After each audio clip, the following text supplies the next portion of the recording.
What's up, guys? Welcome back to the Average Sports Nerds. If you're new to the channel, hit the subscribe button and join Nerd Nation. We're live here on YouTube every Sunday, 8:30 p.m. Eastern Time. Thanks for the support. Now, like this video and let's get started with my top 5 sporting events for this weekend.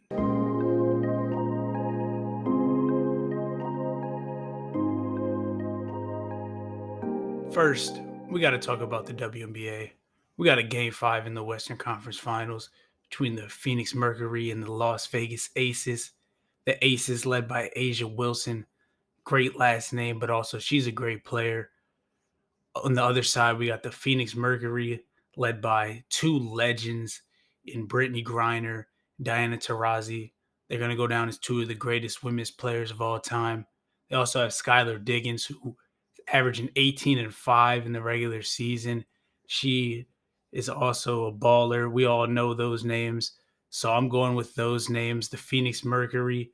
I will say A'ja Wilson may be the best player in the league. Brittany Griner might have something to say about that, and we'll see. Whoever wins that matchup, I think, will be able to take this game and take the series. Winner of this series goes on to face the Chicago Sky, who won their series 3-1 over the Connecticut Sun. A little bit of a surprise there, 16 and 16 in the regular season, but they will be playing for the WNBA Finals starting on Sunday. The number 4 thing I'm looking forward to this weekend is college football.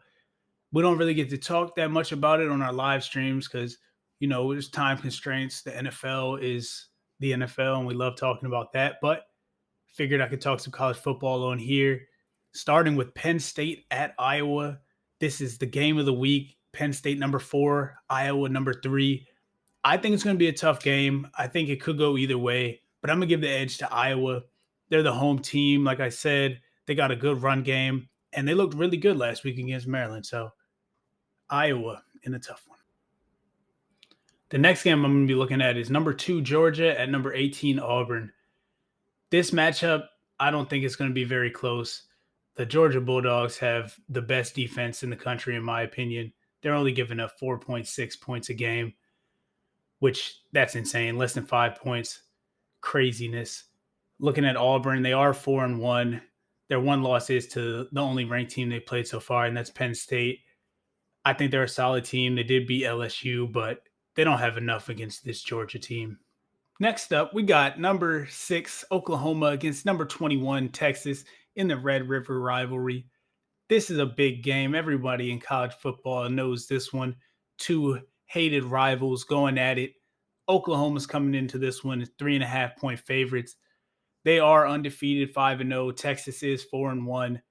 But Oklahoma, I think, is playing with fire. They've had a lot of close games against subpar opponents. And Texas is going to be the best team that they've played so far. Give me Texas in a close one. Maybe a shootout. I'm thinking in the 40s, 50s. This one should be exciting. Our next matchup is another battle of two top 25 teams, this time from the SEC. We got number 13, Arkansas, at number 17, Ole Miss. Ole Miss are the favorites in this one, even though they're the lower ranked team. They're favored by 5.5 points at home. This is a tough one, man. Got a battle of different styles here. I feel Arkansas is a more physical team, but Ole Miss has the higher powered offense. They're averaging 44.8 points a game. On the other side, Arkansas defense only 19 points a game given up on defense. So something's got to give there. I'm going to lean the Arkansas side. I think they're a good football team, and I just don't trust Lane Kiffin and Ole Miss. So give me Arkansas in an upset. The other two games I'm looking at this week in college football are Maryland at number 7, Ohio State, and number 14, Notre Dame at Virginia Tech. Maryland and Virginia Tech both have been respectable this season. Maryland's 4-1, Virginia Tech 3-1. So between the two of them, solid teams, but I do think both the ranked teams should be able to pull it out. We'll see what happens, though. The number 3 thing I'm looking forward to this weekend is the MLB playoffs. Now, my Nationals aren't in it, but there are some good teams, some good matchups, and I'm just ready to see who takes this whole thing home. Starting in the American League, we got the White Sox and the Astros. Now, these are all division series, so these are going to be best of 5. This series is tough, though, man. I think both of these teams are very good. I think the Astros have a little bit better lineup, and I think the White Sox have a little bit better pitching rotation. In a best of five series, though, I'm going to go with the pitching, and I'm definitely not taking those cheaters. So give me the White Sox in four. In the other ALDS matchup, we got the Red Sox taking on the Rays. Now, we just saw the Red Sox come off a 6-2 win over the Yankees in the wild card game.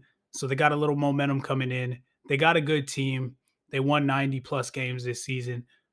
But I'm going with the Rays in this one. They were even better this year. They won that division, 100 wins.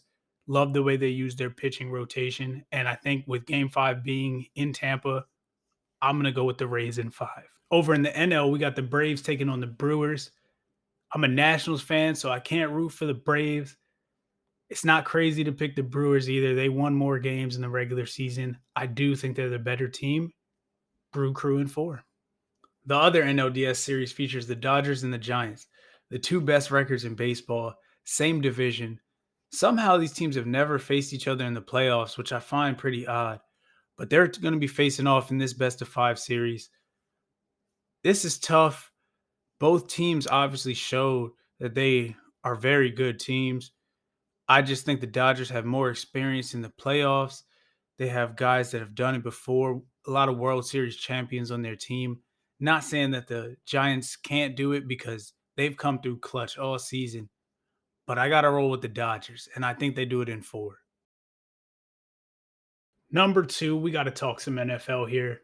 It's week 5. Going to go through the biggest matchups of the week here, give a little preview, and then give my prediction on who I think is going to win. Starting with Thursday Night Football, we got the Los Angeles Rams taking on the Seattle Seahawks. Rams coming off a big loss last week to the Cardinals. Seahawks coming off a good win over the 49ers.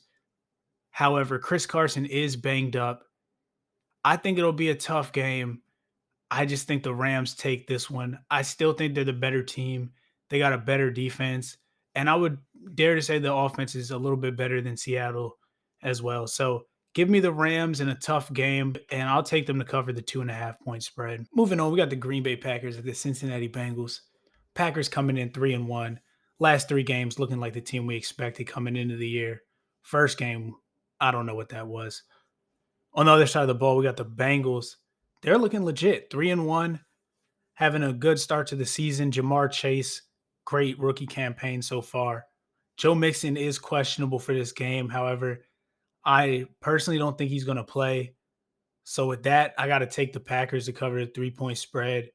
Even if Joe Mixon was playing, it's hard to take the Bengals in this one. Obviously, we watched these two franchises play for the last few years. But I will say, if the Bengals can pull this one out, we got to admit that they're legit. Next up, we got the New Orleans Saints taking on the Washington football team. Both teams 2-2. I will say both teams have had their struggles this year. The Saints, obviously beating the Packers, they've looked better at times than the Washington football team. But as a fan, I got to ride or die with my squad. I think this is a winnable game. I'm not going to say we're definitely going to win. I'm not even going to give a prediction on this one because it would just be disingenuous. Y'all know I'm picking the Washington football team. The defense needs to step up. Chase Young, somebody, do something. It's like that meme with the guy with the stick, and you guys know what I'm saying. Do something, football team, please. Next up, we got the Cleveland Browns in LA taking on the Chargers. This is one of my favorite games of the week. We got 2 young quarterbacks in Justin Herbert, Baker Mayfield. Good Browns offense. They got a great run game, top 5 in the league. Good defense led by Myles Garrett. The Chargers on the other side, Mike Williams has been stepping up this year on the offense. The defense has looked a lot better with Derwin James back and some of the other guys that were injured last year. This game should be a battle, but I'm taking the Browns. I think their roster is just slightly better, and I think that they can pound the ball on the Chargers the same way the Cowboys did. Moving on, we got the Buffalo Bills taking on the Kansas City Chiefs on Sunday Night Football. Rematch from last year's AFC Championship game. Bills coming in off 3 big wins by average of 32.3 points, including 2 shutouts. Chiefs, on the other hand, coming in at 2-2. It's been an up and down year so far. Last game was good, though. They beat the Eagles pretty good. Look, this one's tough. because I always pick Patrick Mahomes. It's hard for me to bet against a guy with that much ability, especially with the weapons that he has. Tyreek Hill, Travis Kelsey, favored by 2.5 in this one. I gotta do it, but I will say if they lose this one and drop to 2-3, I'm gonna have to start taking a hard look at the Kansas City Chiefs. Last but not least, we got the Colts taking on the Ravens on Monday Night Football. Ravens coming in at 7-point favorites, so expected to win this one, and I expect that too. Doesn't really matter who the Ravens running back is. They're going to be able to run the ball with Lamar Jackson leading the way. Hollywood Brown's been great this year so far. On the other side, the Colts, they just seem like one of those teams where it's just not going right for them this year. They're 1-3. I do think they're a solid football team, but this is a tough matchup on the road on Monday night. And Carson Wentz banged up. Quentin Nelson may or may not play. Haven't really seen any update on that, but give me the Ravens to cover that 7 points. Now, we all know the biggest sporting event this weekend: Tyson Fury, Deontay Wilder fighting for the third time. First fight ended in a draw. Second fight went to Fury by decision. Now, this third fight is going to be interesting. We all saw Fury dominate the last fight. He was the bigger man. He used his size. He also just used his boxing ability, his head movement, foot movement, etc. His punch selection was great. Deontay Wilder was just outboxed and just outclassed in the last fight. So it's tough to pick Deontay Wilder to come back here and win this fight after what we saw last time.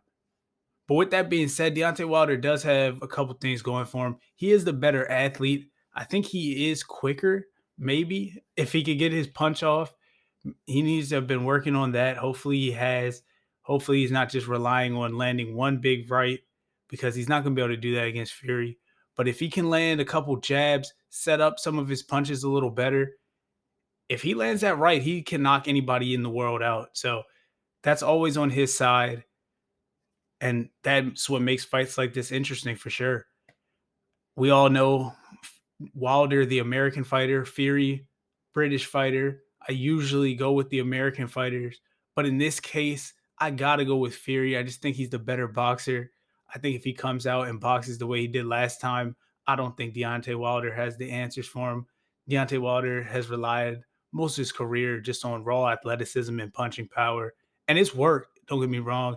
He's knocked out pretty much everyone in the world that he faced other than Tyson Fury. So, hey, shout out to him. They both had great careers up until this point, and this is going to be a great fight. Get your popcorn ready, order your pay-per-view, download your streams, whatever you do, make sure you watch this one.